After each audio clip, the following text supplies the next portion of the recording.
Hello, everybody, and welcome to yet another episode of Flosors World. I hope you're all having a great day. I'm just chilling here at my campsite, and it's almost bedtime. I really need to go sleep. Hello, scampers. Good to see you still alive. And what I wanted to start this episode off with today is this tent over here. This is like kind of my base of operations throughout this series, but that is going to change somewhere in the future.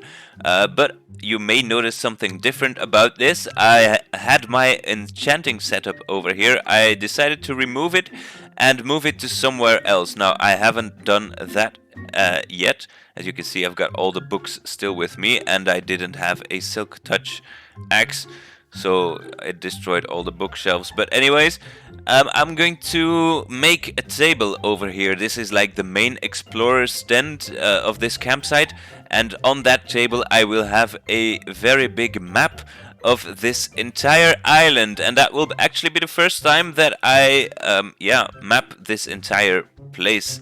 I think it would be pretty cool to see how it looks like from the sky. And yeah, I have a whole bunch of rockets. I have some more rockets over here, yes. I'm just gonna start flying around, and afterwards we'll have ourselves a nice map of this entire jungle island.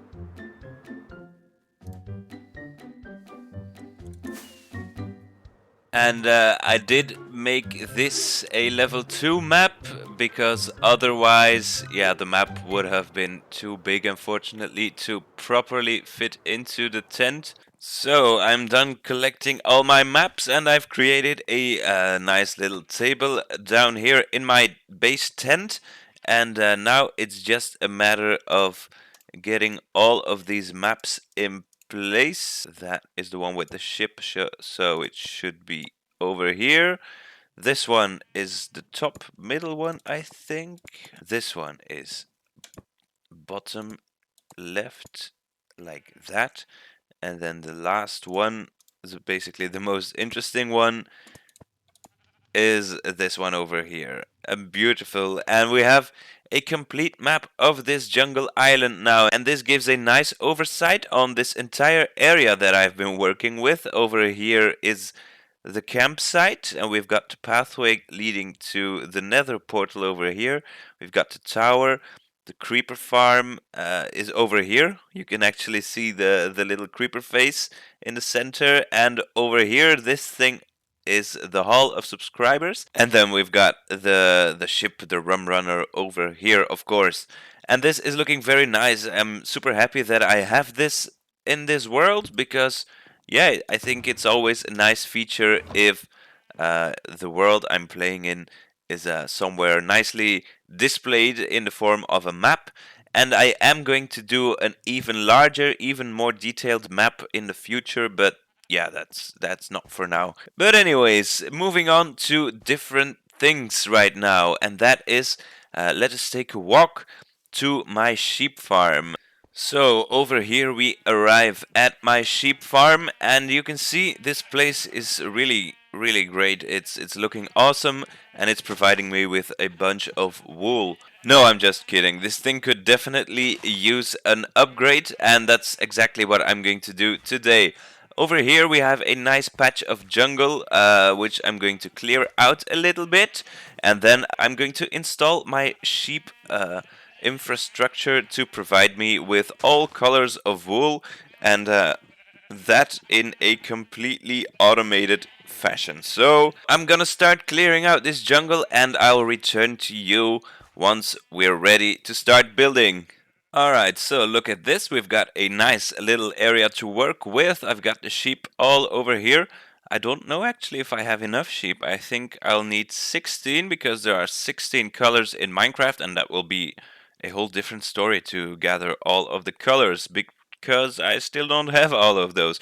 But let's do this one step at a time. I've decided not to use any tutorials for this. I'm just gonna try and figure it out all on my own. So let me just grab my redstone box real quickly. So how we are going to do this, first of all, I'm going to start by putting down the collection area. So I'll have 2 chests over here, and then a hopper going into the back of it. Then I'll put a rail on top of the hopper and a hopper minecart on top of that rail. Then let me just pillar up over here. On top of that hopper minecart will be the grass block, and on that grass block the sheep will be standing. And then we go to the back of here, we'll place an observer looking into the grass block, and as soon as this grass block gets updated, this will send a signal into the observer, and the observer will send the signal out of its back. And then the next thing we'll have to do is put down a dispenser on top of the observer like this, and put some shears inside, more preferably 9 pairs of shears. Then this will, as soon as it gets a redstone signal, how are we gonna do this? I think if I put a block there and then a redstone dust on top of that, I think that should work. Let me just test real quickly. If I take this block away, yeah, you can see that the dispenser has been triggered, which is very nice. So if I put the block again, yeah, it works. So that's very cool. Now all I have to do is put the sheep on top of the grass block, encase it with some glass so it can't escape. Yeah, this is basically all you need to automatically shear sheep. And now I'm going to build 15 more of these. So one for each color of sheep in Minecraft, or just basically each color in Minecraft. And I'm going to do so in the form of a little time lapse. Hope you enjoy, and I'll get back to you when we're finished.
So we've got this thing nicely built up. As you can see, all the sheep are inside of their little cells over here, and the machines are already shearing the sheep very nicely. I'm super happy that I finally got this built, but there is one last thing to do, and that is dye all of these sheep into every single color we can basically have in Minecraft. And so far I have gotten almost all of the colors, but I am still lacking green, lime, and cyan, and for that I will probably need some cactus.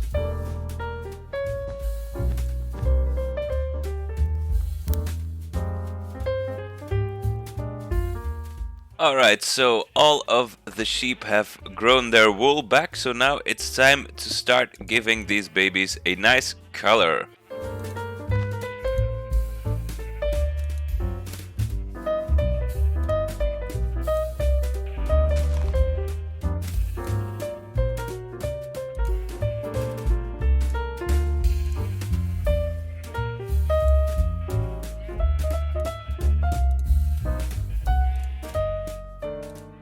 And there we go, we have one sheep of every color in Minecraft. This is absolutely fabulous. And let me just quickly kill this guy. And basically all I have to do now is encase everything in a nice structure, maybe in the same style as this one here, as the sugarcane farm. But that's going to be for later, because now let's do something different.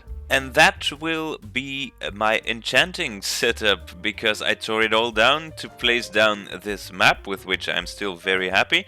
But now that means I need to find another spot to put my enchanting stuff. So I was thinking, I've had a vision in my head of how I want this to look, and I want basically a big tree, and I was thinking not too far away from the campsite, just to keep things practical, but like a big tree with the roots coming down from the hillside over here, and in between the roots we have a tunnel leading into an underground area, and that will be kind of a little shrine-like ancient structure, monument-ish thing, and that's where I want to put down my enchanting setup. So I'll get started and thinking about how I'm going to handle this, because it's one thing to have an image in your head of how you want things to look, and another thing to actually build it in Minecraft. So I'm gonna get started, and I'll get back to you once I've made some more progress.